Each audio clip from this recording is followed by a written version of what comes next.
in general? How many people do you think in the US believe that this is a deliberate attack of China against the United States with the fentanyl? Well, I think that's almost it's probably almost universal in the intel agencies and the Trump administration. I think most Republicans believe that as well. I wouldn't think the Democrats, would naturally subscribe to that opinion.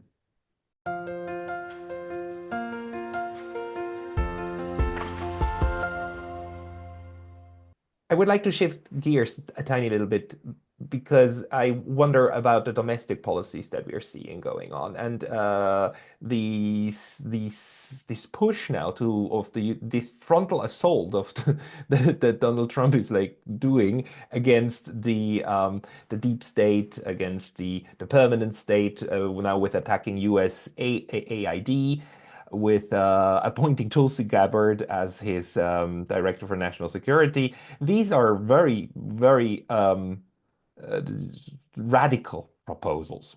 What do you make out of those? Well, I think what we're seeing from President Trump is an attempt to return to being a normal president. First for the last 4 years, the U.S. actually probably the last 8 years at least, U.S. intelligence agencies and federal law enforcement have been weaponized against the Obama and most recently the Biden regime's political enemies. And I think that's Trump's priority and his focus is to depoliticize those agencies. So there's a lot of corruption. There's a lot of globalist deep state warmongers in those agencies. A lot that are really support authoritarianism. And I think he's trying to root out the authoritarians within our own government. I used to refer to the FBI as, Biden's FBI as the FSB, essentially after the renamed KGB security service in the Russian Federation, because that's the way they acted. I mean, they were, arresting all kinds of folks, the J6 nonviolent protesters, along with the few violent ones, and throwing them in a what we call the DC Gulag, as political prisoners in solitary confinement, sometimes without any crimes alleged at all. So that's what we would see, I think, in China, in communist countries, perhaps and to a lesser extent in the Russian Federation. There's no place for that in a free country, let alone the United States of America. So I think that's his overriding focus. I think he does want to reduce the size of government.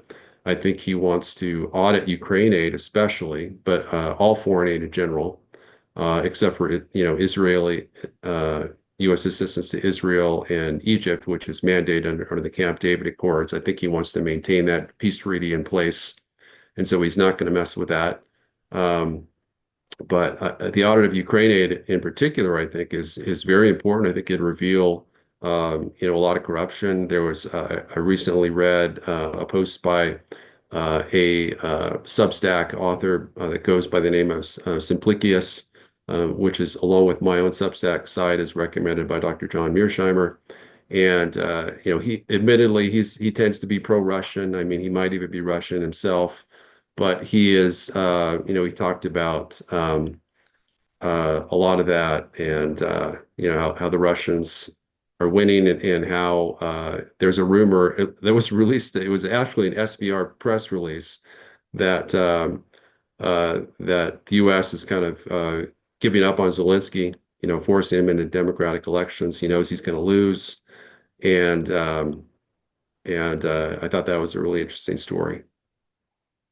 Um, can you explain to me why it is that Donald Trump now is putting or suggesting not taxes, sorry, tariffs on its two closest neighbors and allies like Canada and Mexico higher than what he proposes to put on China? Uh, I didn't see that one coming, honestly. Like, where's this 25% taxes on Canada and Mexico coming from? Mexico, the southern border, okay, fine. I kind of see that, but why Canada?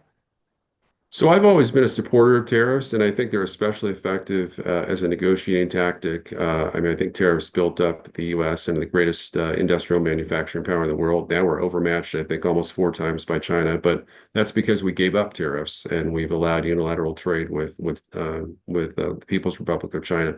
But I agree with you. I think it's illogical for us to tariff our neighbors with which we have fairly good relations with Canada and Mexico, to a lesser extent Mexico, more than China, because essentially he's saying it's because of Chinese fentanyl, which poisoning, which China is providing the precursors of fentanyl to Mexican cartels.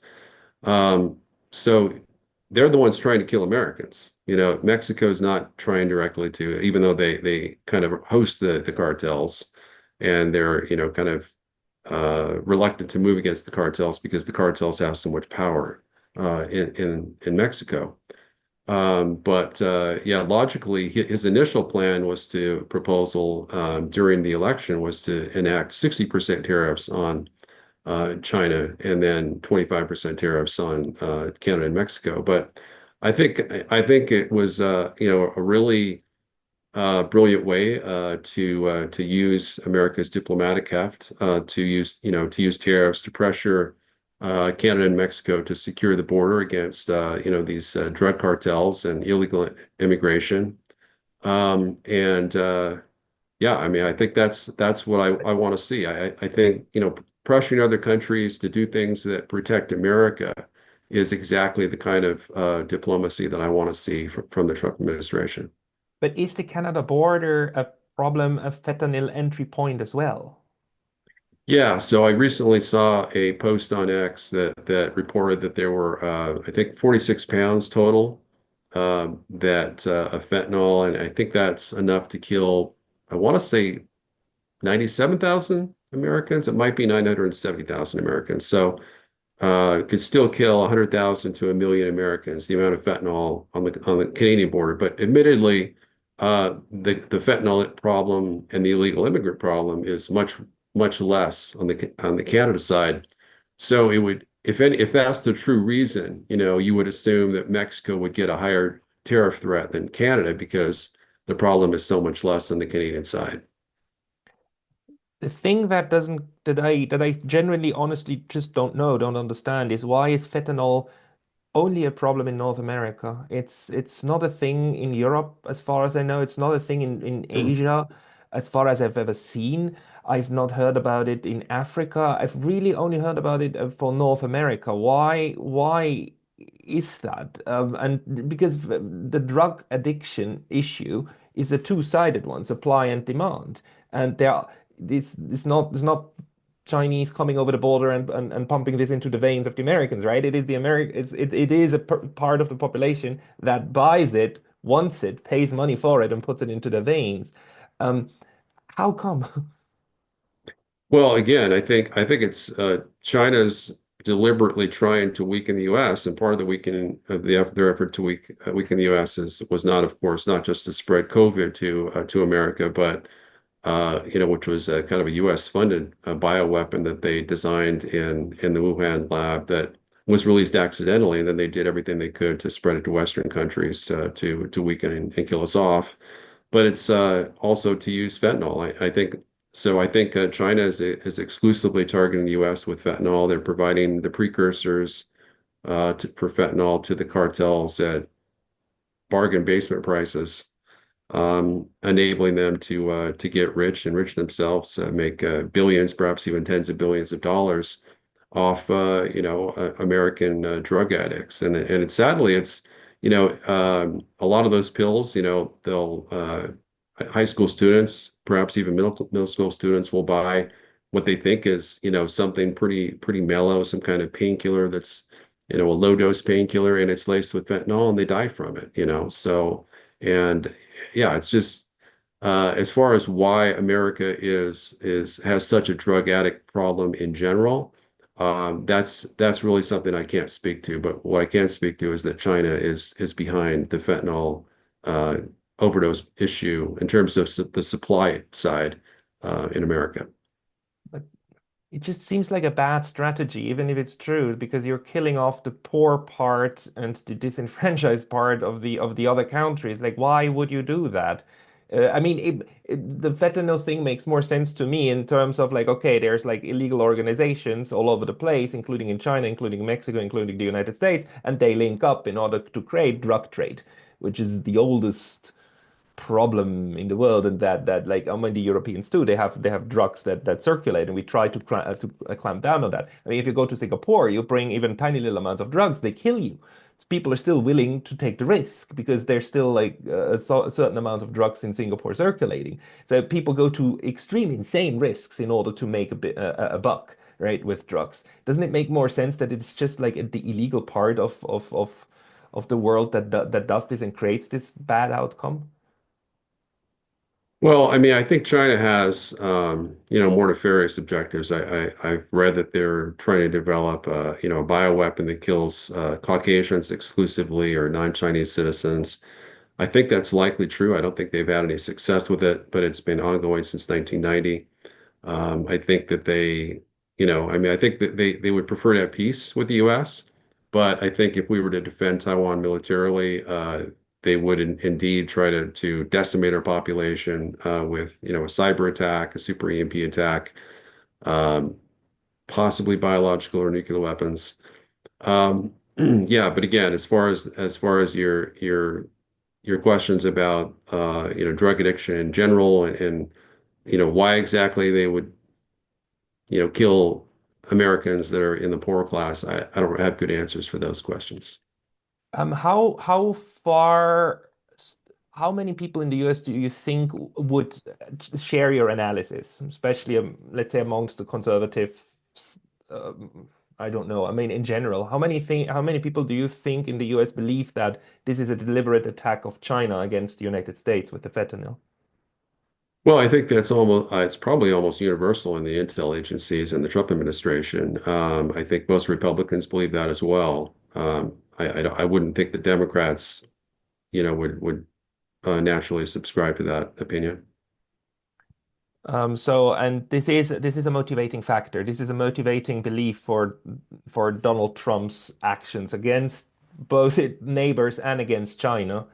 Because the question is like, if what you're outlining is true and it is a deliberate attack, then this is a reasonable response. If that is kind of not what's happening, if drug trade is more something that maybe the Chinese don't clamp down on enough, and the others don't clamp down on enough, but they don't use that as a deliberate strategy in order to weaken the United States, then this strategy might creates will not achieve the intended purpose, right? Because it's outside of the realm of power of the other guys. Yeah, I mean, I think it really is. I think that's just reality is that China is attempting to kill and succeeding in killing at least 75,000 Americans a year through fentanyl poisoning. I think what needs to be done. I mean, the real cure is tariffs help. Certainly, they help deter that, especially on the Mexican side to help interdict that traffic. But I think a better way to resolve that issue is to address China's underlying concerns with their security in terms of our treatment of Taiwan or our sorties in the Taiwan Strait, which they find very objectionable. They consider their own home waters. So I think we need to de-escalate in the Western Pacific and the Far East.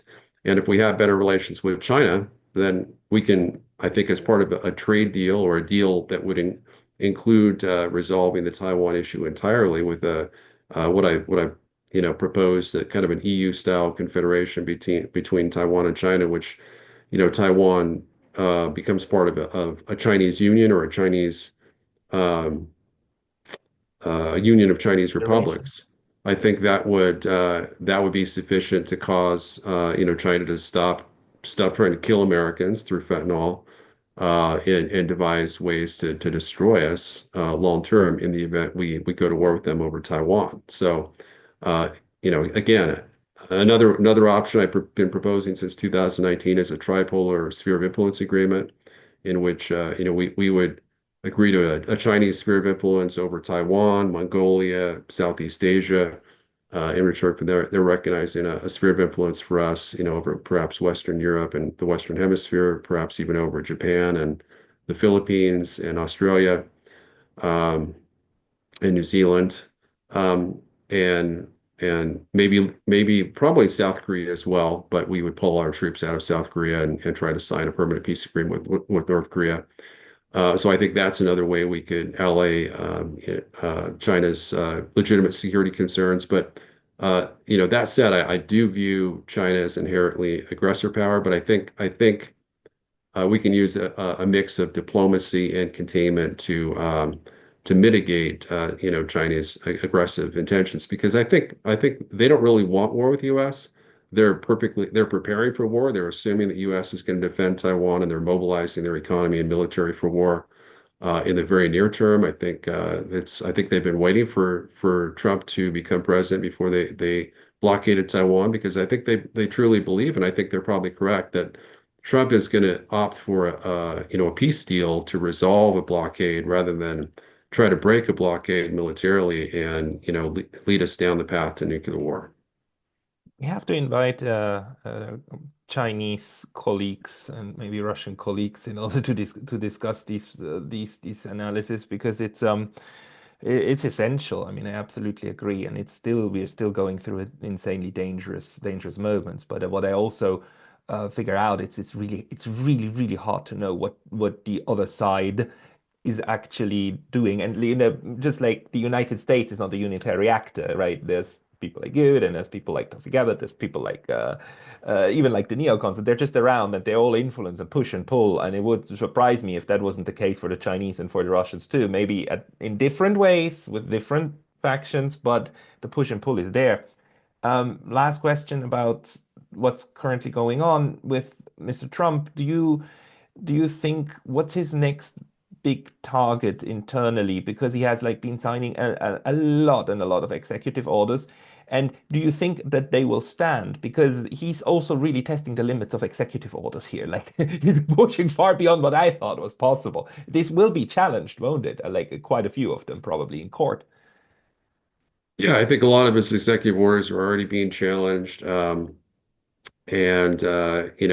I think he's doing the right thing. I think the Republican majorities in the House and Senate the Senate's good, but we still have the filibuster to get through. But our majority in the Senate or the House, I think, is like 217 to 215. With the resignations of three of Trump's cabinet members, necessitating the need for special elections, which won't be completed until next month. So I think that the purpose of these executive orders is to reverse the extreme authoritarian tendencies that we saw in Biden's executive orders. So I guess that's the point I'm trying to drill through is that I don't view this as a departure from the norm so much as an attempt to restore kind of the pre-Biden normality that we had in terms of our democratic traditions, non-politicization of our, intel agencies and non-weaponization of our federal law enforcement agencies. And, at the same time that he's trying to reduce U.S. Involvement, in terms of regime change wars, trying to end the wars, U.S. aid, of course, played a pivotal role in the Maidan Revolution as a CIA front group that provided $5 billion to the Ukrainian opposition groups, without which there wouldn't have been a Maidan Revolution. Let's just be honest. They're likely, without that 5 billion, there wouldn't have been the funding necessary to make that happen. And Ukraine would likely still have 100% of its internationally recognized territory. So that's a key is, doing everything he can to defund, end wars, as he mentioned, I think during his inaugural address and prior to that, as well as to reduce the government spending because, as you know, we've been having federal budget deficits between 1.5 and $2 trillion, which is just not sustainable from a U.S. perspective. Well, a lot of things will clear up in the next couple of weeks because the the directions for the 4 years are being set right now. We will certainly talk again, David. People, if they want to find you, they should go to the realwar.com, right? Or anywhere else. Yeah, it's dpyne.substack.com. So it's dpyne.substack.com. That's the Real War newsletter. Everybody, check out David's Real War newsletter. David Pyne, thank you very much for your time today. Thanks so much. Have a great day.